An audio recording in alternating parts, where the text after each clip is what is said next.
순종이 낳은 기적이라는 제목으로 하나님의 말씀 전하도록 하겠습니다. 우리가 지난주에 한 나라였던 이스라엘이 북이스라엘과 남유다로 갈라지게 되었던 어떻게 보면 안타까운 이유에 대해서 설명을 드렸죠. 그래서 그 이후로 이제 분열왕국의 시대가 이렇게 쭉 진행이 됩니다. 열왕기상, 열왕기하는 영어로 kings라고 이렇게 했어요. 그러니까 왕들의 이야기라는 거죠. 그런데 우리가 이 열왕기상, 열왕기하를 읽어보면 왕들의 이야기뿐만 아니라 동시에 굉장히 중요하게 나오는 사람의 이야기가 있어요. 바로 예언자입니다. 그러니까 왕들의 이야기 또 이 예언자의 이야기가 서로 이렇게 묶여서 어떤 때는 서로 대립하고 또 어떤 때는 서로 협력하는 그러한 관계를 이루게 되는 것이죠. 특별히 또 오늘 이 나아만 장군의 병을 고침받는 이야기는 참 많은 분들이 알고 있는 유명한 이야기죠. 그런데 이 이야기를 통하여서 우리들에게 무엇을 가르쳐 주시는 말씀인가, 우리가 좀 귀 기울여 듣는 가운데 하나님이 주시는 특별한 은혜와 또한 깨달음의 축복이 충만하게 임하시기를 주님의 이름으로 간절히 축복합니다.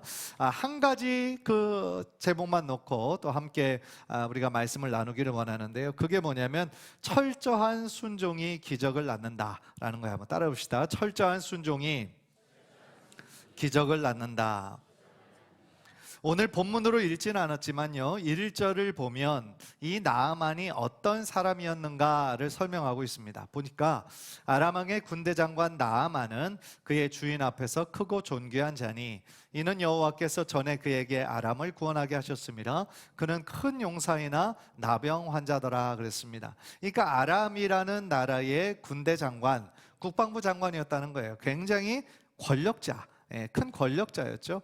그리고 그의 주인, 그러니까 왕 앞에서 크고 존귀한 자다. 그러니까 단순히 국방부 장관일 뿐만 아니라 왕의 총애를 받고 있는, 왕의 인정을 받고 있는 그런 사람이었다라는 거예요. 그래서 이는 왜냐하면 여호와께서 전에 그에게 아람을 구원하게 하셨습니다 라고 했습니다.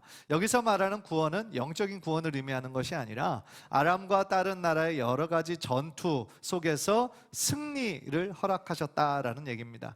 그러니까 나가는 전쟁에서 승리를 많이 읽었으니 이 장관, 이 나아만이 얼마나 왕이 보기에 존귀한 자였겠어요. 그래서 그는 큰 용사이나, 그런데 제일 뒷부분에 지금 어떤 안타까운 상황이 임한 겁니까? 나병이 걸린 거죠. 나병 환자가 된 거죠. 그래서 그가 나병에 걸렸고 아람 그 자신의 나라에서는 고칠 수 있는 방도가 없었던 거예요. 만약에 한 사람이라도 어떤 탁월한 의사가 있어서 그 나병을 고칠 수 있는 사람이 있었다고 한다면 한 나라의 국방부 장관인데 많은 돈이 들어서 어떤 노력을 하더라도 고쳤겠죠. 그런데 어떤 방법도 없는 거예요. 절망적인 상황인 겁니다. 그런데 그 자신의 집에 있던 한 여종이 아주 좋은 소식을 전해주는 거죠. 지금 자기의 나라에 어떤 선지자가 있는데 만약에 당신이 우리 선지자 앞에 가면 고침을 받을 수 있을 겁니다 라고 얘기를 해요. 그랬더니 그 얘기를 아내가 듣고 그 나아만 장군에게 얘기합니다. 사실 마음이 너무 갈급하고 간절한 상황이면 지푸라기라도 잡고 싶은 심정이 있죠. 그러니까 자신의 아람 왕에게 이야기를 했더니 왕이 기쁜 마음으로 그를 보내줍니다. 그런데 단순히 그를 보내줄 뿐만 아니라 이스라엘 왕에게 편지를 써준다고 친절을 베풀어요. 그래서 그 친서를 써서 보내는데, 그래서 그 친필을 가지고 여러 가지 선물들을 준비해서 이 나아만이 지금 이스라엘로 떠나는 겁니다. 그런데 그 편지의 내용을 보고 이스라엘 왕은 너무나 큰 걱정에 빠져요. 그 6절 한번 보시겠어요? 6절 우리 다 함께 1절 시작. 이스라엘 왕에게 그 글을 전하니 일러스되 내가 내 신하 나아만을 당신에게 보내오니 이 글이 당신에게 이르거든 당신은 그의 나병을 고쳐주소서 하였더라. 지금 아람 왕이 자신의 그 군대 장관 나아만을 보내서 편지까지 보내는 건 좋아하는데 이 편지의 내용에 지금 뭐라고 해요? 당신은 그의 나병을 고쳐주소서. 그러니까 이스라엘 왕이 그 편지를 듣고 일단은 깜짝 놀랐겠죠. 왜 놀랐을까요? 자신은 나병을 고칠 수 있는 능력이 없잖아요. 자기가 어떻게 이 하나님께 속한 영역을 자신이 할 수 있겠어요. 그러니까 이 편지를 받고 오해를 하게 된 겁니다. 그래서 7절 보세요. 7절 다 함께 읽을까요? 시작. 이스라엘 왕이 그 글을 읽고 자기 옷을 찢으며 이르되 내가 사람을 죽이고 살리는 하나님이냐? 그가 어찌하여 사람을 내게로 보내 그의 나병을 고치라 하느냐? 너희는 깊이 생각하고 저 왕이 틈을 타서 나와 더불어 시비하려 함인 줄 알라 하니라. 그 편지를 읽자마자 옷을 찢었어요. 이스라엘에서 자신의 옷을 찢었다는 것은 큰 슬픔을 경험할 때, 혹은 어떤 그 큰 분노의 표현으로 자신의 옷을 찢죠. 그러니까 자신의 힘으로 도저히 할 수 없는 불가능한 것을 지금 이 아람 왕이 요구하니까 이것은 분명히 이것으로 꼬투리를 잡아서 우리나라를, 이스라엘을 쳐들어오려고 하는구나 라는 그런 생각이 드니까 얼마나 걱정이 많이 됐겠어요. 그래서 그 이야기, 왕이 지금 아람 왕의 편지를 받고 너무나 걱정하고 있다라는 얘기를 엘리사 선지자가 듣습니다. 그래서 엘리사 선지자가 듣고 너무 걱정하지 말고 그 군대 장관을 나에게 찾아오라고 하라고 얘기를 하는 거죠. 그래서 그 이유가 뭐냐면 8절 뒷부분에 나와 있는 것처럼 그가 이스라엘 중에 선지자가 있는 줄을 알리게 하겠다라고 얘기를 합니다. 그러니까 이스라엘에 선지자가, 참 선지자가 있다는 것을 알게 하려 합니다라는 것은 이스라엘에 하나님이 살아계시다라는 것을 선포하기 위함이었다라는 것이죠. 그러니까 당시에 북이스라엘은요, 이 솔로몬 사후에 북이스라엘과 남유다로 분열된 이후에 이 북이스라엘에는요, 하나님을 배역하고 우상을 섬기고 하나님의 마음을 안타깝게 한 사람들이 거의 대부분이었어요. 그러니까 사실은 북이스라엘의 왕부터 이렇게 어려운 일, 자신의 힘으로 할 수 없는 일들을 만날 때 하나님을 의지하고 하나님께 기도하기보다는 어떻게 한 거예요? 걱정하고 근심하며 벌벌 떨고 있었던 거죠. 그러니까 이 엘리사가 이 이야기를 듣고 이스라엘에 참 하나님이 계시는데 왜 그 이야기를 듣고 벌벌 떨고 있느냐는 거죠. 그래서 나에게 보내라, 이렇게 담대하게 선포하고 있었다라는 거죠. 사실 북이스라엘의 왕이 만약에 하나님을 믿고 의지하는 자였다면 이런 어려운 상황에 더욱더 하나님을 붙잡아야죠. 하나님, 나의 힘으로는 할 수 없으니 하나님 도와주세요. 어떻게 해야 됩니까? 지혜를 주세요. 그게 그가 마땅히 해야 될 일이었음에도 불구하고 그렇게 하지 않았다. 단순히 걱정만 하고 있었다라는 것이죠. 그런 면에서 여러분에게 첫 번째로 질문드리고 싶은 질문은 이거예요. 여러분은 만약에 자신의 힘으로 할 수 없는 어려운 일들, 어려운 환경을 만났을 때 어떻게 반응하십니까? 혹시 이 북이스라엘의 왕처럼 하나님을 의지하지 않고 걱정만, 근심만 하고 있지는 않느냐는 거죠. 그런데 여러분, 문제는 뭡니까? 우리가 아무리 걱정을 많이 한다고 해서 그 문제가 해결되든가요? 해결 안 되든가요? 해결 안 돼요.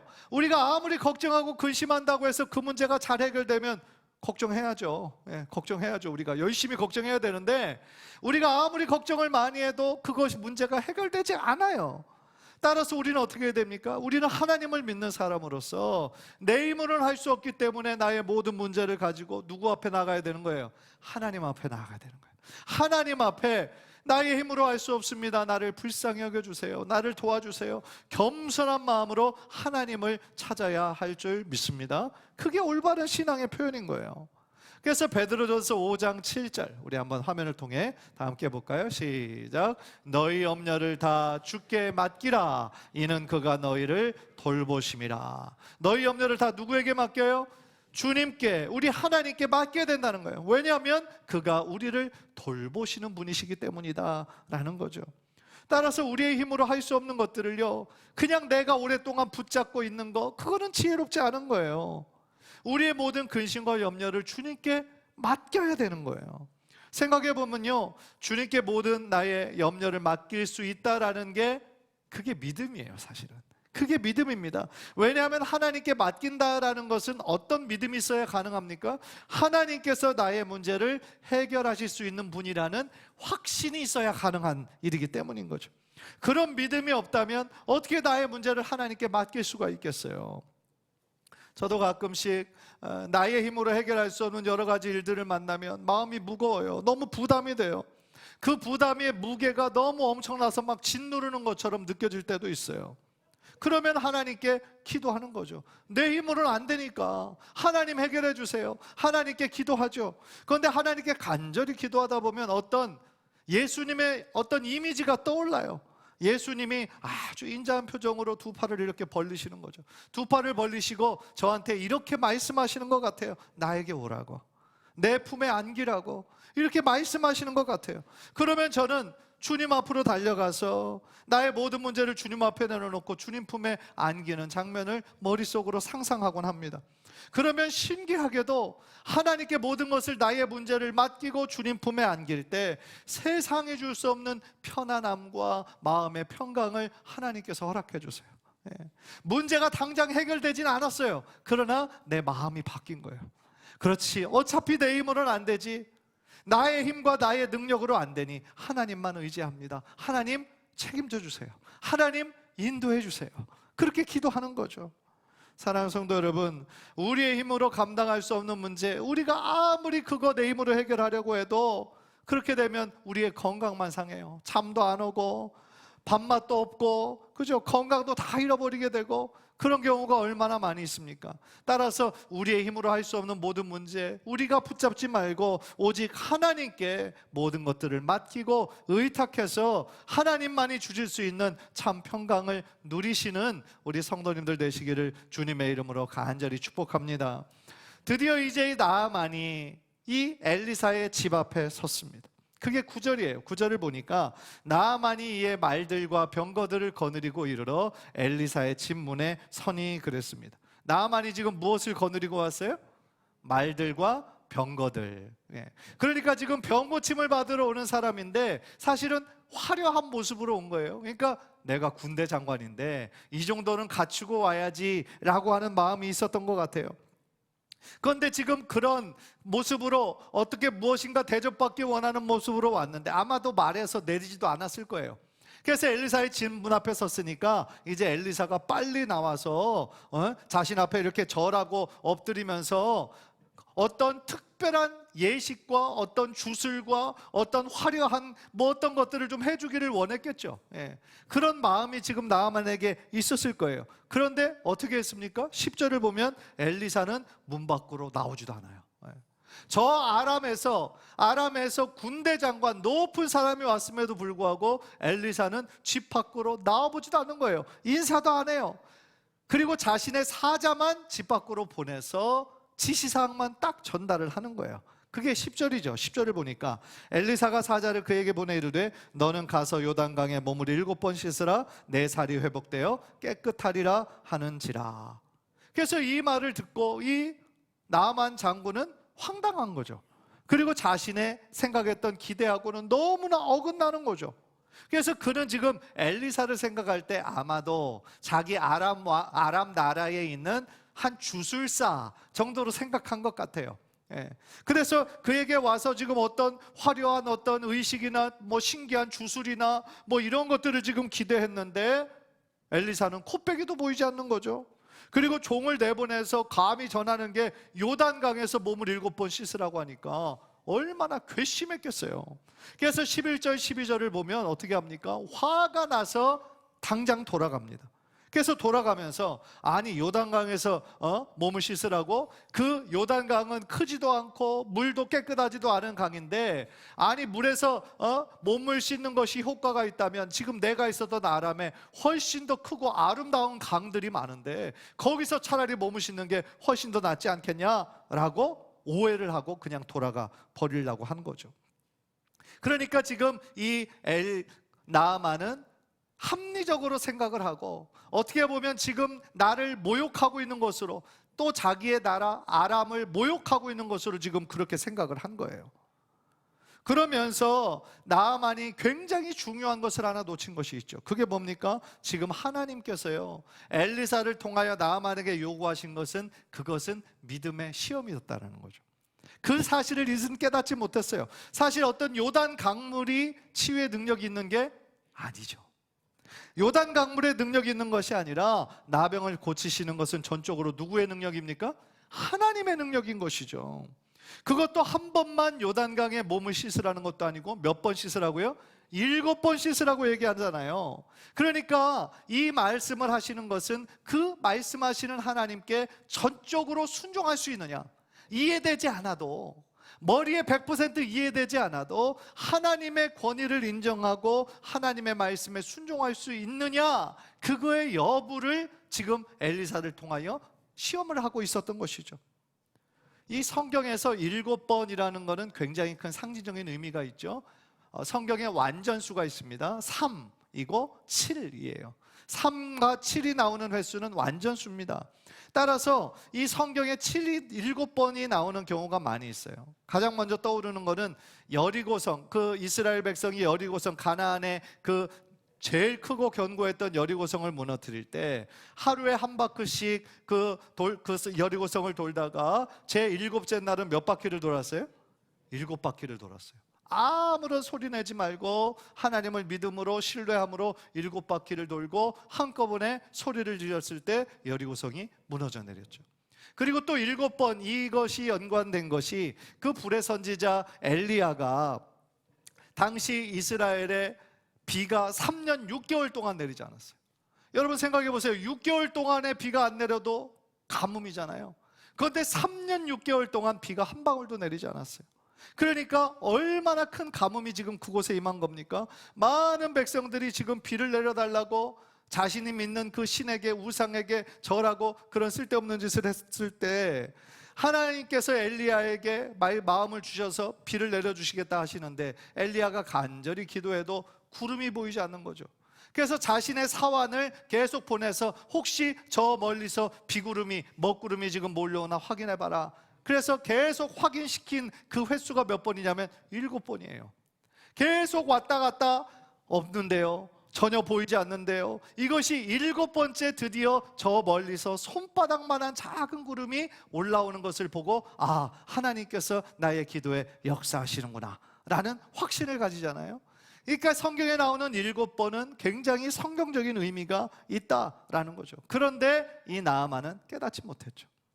이해되지 않아서 지금 화를 내고 다시 돌아왔던 아람으로 돌아가고자 하는 것이었죠. 그래서 그 떠나려고 하는데 그래도 참 다행스러운 거는 이 나아만에게는 나아만을 정말 존경하고 따르기를 원하는 종들이 있었어요. 그래서 그 종들이 13절을 보면 아니 다른 더 큰 일을 하라고 해도 하라고 했을 거 아닙니까? 당연히 했을 텐데 아니 목욕하는 것이 뭐 어때서 그렇습니까? 라고 설득을 하죠. 그래서 이 나아만은 자신의 그 마음을 돌이키고 그 요단강에 가서 7번 몸을 씻죠. 사실은 요단강이 엘리사가 말했던 그 장소와 가까운 데 있는 게 아니었어요. 한 64km 떨어진 멀리 있는 곳이었어요.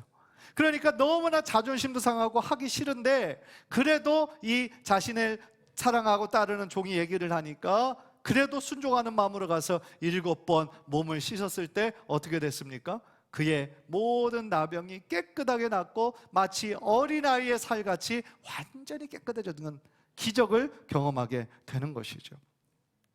이것이 어떻게 보면 하나님의 기적이고 하나님의 치유의 능력이다라는 거죠. 그리고 그 기적을 통해 드러난 것은 뭡니까? 오직 하나님만이 참 하나님이시다라는 것. 그 하나님의 영광이 그 기적을 통하여서 드러나게 되었다라는 것이죠. 사랑하는 성도 여러분, 무엇이 기적을 낳았습니까? 오늘 설교 제목이 뭐였어요? 순종이 기적을 낳는다고 그랬잖아요.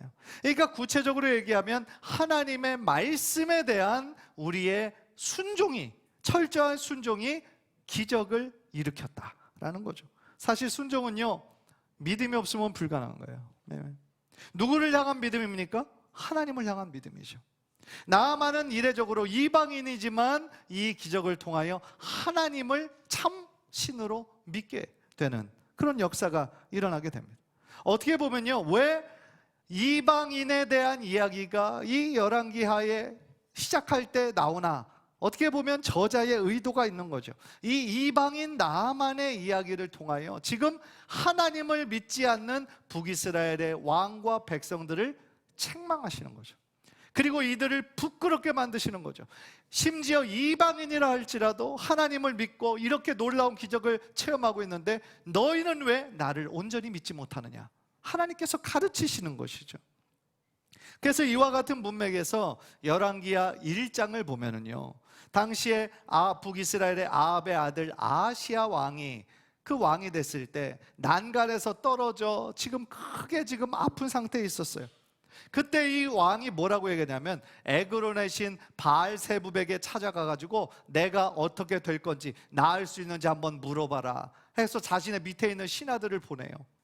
그랬더니 그 선지자가 뭐라고 얘기합니까? 아니, 지금 이스라엘에 하나님이 안 계셔서 이방신에게 가서 그 사실을 물어보냐고. 그리고 당신은 절대로 그 침상에서 일어나지 못할 거라고, 죽을 거라고 그렇게 선포를 하죠.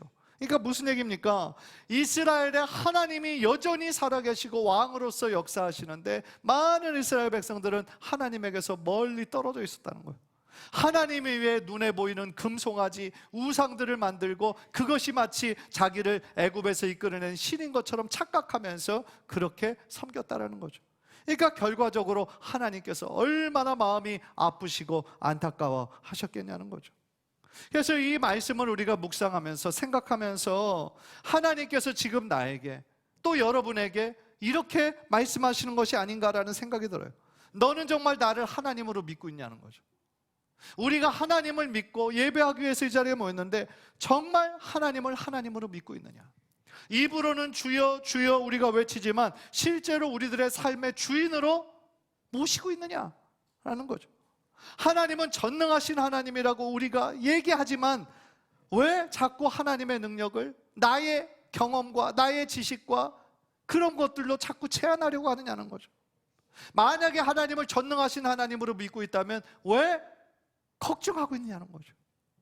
하나님이 나의 하나님이고 하나님이 엘샤다이 전능하신 하나님이라는 사실을 믿는다면 걱정할 시간에 오히려 하나님 앞에 나와 기도하고 하나님을 의지하는 것이 더 올바른 믿음의 행동이기 때문인 거죠. 사랑하는 성도 여러분, 우리가 믿는 하나님은 우리의 생각과 관념 속에서만 있는 하나님이 아니라 우리의 구체적인 삶 가운데 지금도 역사하시는 하나님이심을 믿으시기를 바랍니다. 무엇보다도 우리의 삶에 기적이 많이 일어나지 않는 이유가 뭘까요? 성경에는 여러 많은 기적의 이야기가 많은데 왜 나에게는 이 기적이 많이 일어나지 않는 것일까요? 방금 전에 여러분에게 질문했던 것처럼 하나님을 우리가 온전히 신뢰하고 있지 못하기 때문이죠. 하나님의 말씀에 우리가 철저하게 순종하지 못하고 자꾸 하나님의 능력을 우리가 제한하고 의심하고 있기 때문이 아닌가라는 생각이 듭니다. 혹시 우리가 하나님을 철저하게 믿고 순종하지 못하도록 가로막는 어떤 장애물이 혹시 여러분들에게 있습니까?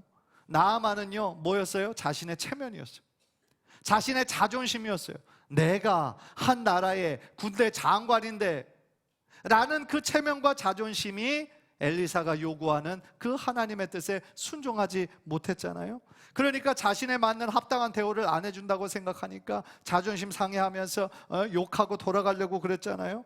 그런데 만약에 그가 끝까지 자신의 자존심을 내려놓지 않고 그냥 자신의 나라로 화난 상태로 돌아갔다면 어떻게 되었을까요? 그의 나병은 평생 고침을 받지 못했을 거예요. 오래 살지 못하고 결국 죽을 수밖에 없었을 거예요. 그리고 여러분 생각해 보면 하나님 앞에 우리가 자존심 부릴 게 뭐가 있겠어요? 우리가 하나님 앞에 체면 부릴 게 뭐가 있겠어요? 우리들의 모든 체면과 자존심을 하나님 앞에 다 내어드리고 다 내려놓고 하나님 앞에 간절한 마음으로 갈급한 심령으로 하나님 앞에 나아갈 때 하나님은 우리를 긍휼히 여겨주시고 하늘의 은혜와 기적을 내려주실 줄 믿습니다. 실제적으로 예수님의 그 이야기를 보면은요, 이 수로보니게 여인의 이야기가 나와요. 가나안의 여인이에요. 이방인입니다. 유대인의 관점에서는 이방인이에요. 그런데 이 여인이 엄청난 일을 당해요. 자신의 딸이 귀신에 들려요. 귀신에 들려서 어찌할 바를 알 수 없는, 고칠 수가 없는 상황인 거예요. 얼마나 마음이 찢어졌겠어요. 그런데 그가 소문을 듣죠. 예수님이라는 사람을 만나면 예수님은 다 고칠 수 있다더라. 그 이야기를 듣죠. 그래서 예수님에게 나아가서 다윗의 자손 예수여, 내 이 딸, 귀신 들린 딸을 고쳐주세요 라고 애원을 했는데, 아니 보통은 예수님 자신에게 찾아오는 사람을 다 긍휼히 여겨주시고 다 고쳐주셨는데 이 가나안 여인만큼은 그렇게 하지 않으셨어요. 그냥 외면하고 가시는 거예요. 그러니까 이 여인이 실망은 되지만 포기하지 않고 또 찾아와서 내 딸을 고쳐달라고 하니까 예수님이 이런 말씀을 하시는 거예요. 나는 이스라엘 집에 잃어버린 양을 위해서 왔다라는 거예요. 그러니까 지금 예수님의 사역의 우선순위가 누구에게 있다? 이스라엘 백성에게 있다. 일단 이스라엘 백성의 잃어버린 양들을 다 구원하고 나중에 이제 이방인들을 또 생각을 하겠다, 이런 말씀이었겠죠. 그러니까 또 거절하신 거예요. 어떻게 보면 이 여인이 자존심 상할 수 있어요. 기분 나쁠 수 있어요. 그런데 너무나 딸의 그 안타까운 상황을 고쳐야 했기 때문에 예수님을 또 간절히 붙잡죠. 그랬을 때 예수님이 그때 또 뭐라고 말씀하시냐면 자녀의 떡을 취하여서 개들에게 던짐이 마땅하지 않다. 그러니까 하나님의 자녀는 유대인 백성인데 너희는 가나안, 그러니까 철저히 유대인의 관점에서 어떻게 보면 아주 밑에 있는 사람처럼 좀 무시하는 듯한 그런 말씀을 한 거죠. 그러니까 이 여인에게는 큰 상처가 됐을 수도 있어요. 모욕이 됐을 수도 있어요. 그런데 어떻게 합니까? 이 여인은 끝까지 포기하지 않는 거예요. 자신의 딸을 고쳐달라는 거예요.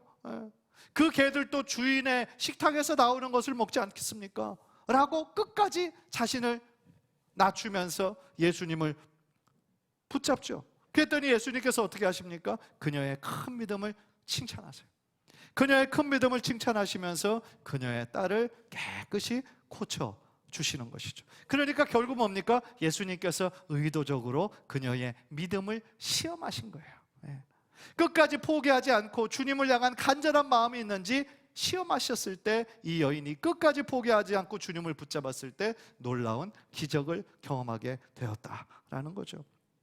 생각해 보면요, 우리들이 이 삶을 살면서도 우리의 힘으로 감당할 수 없는 여러 가지 안타까운 일들 많이 만나죠.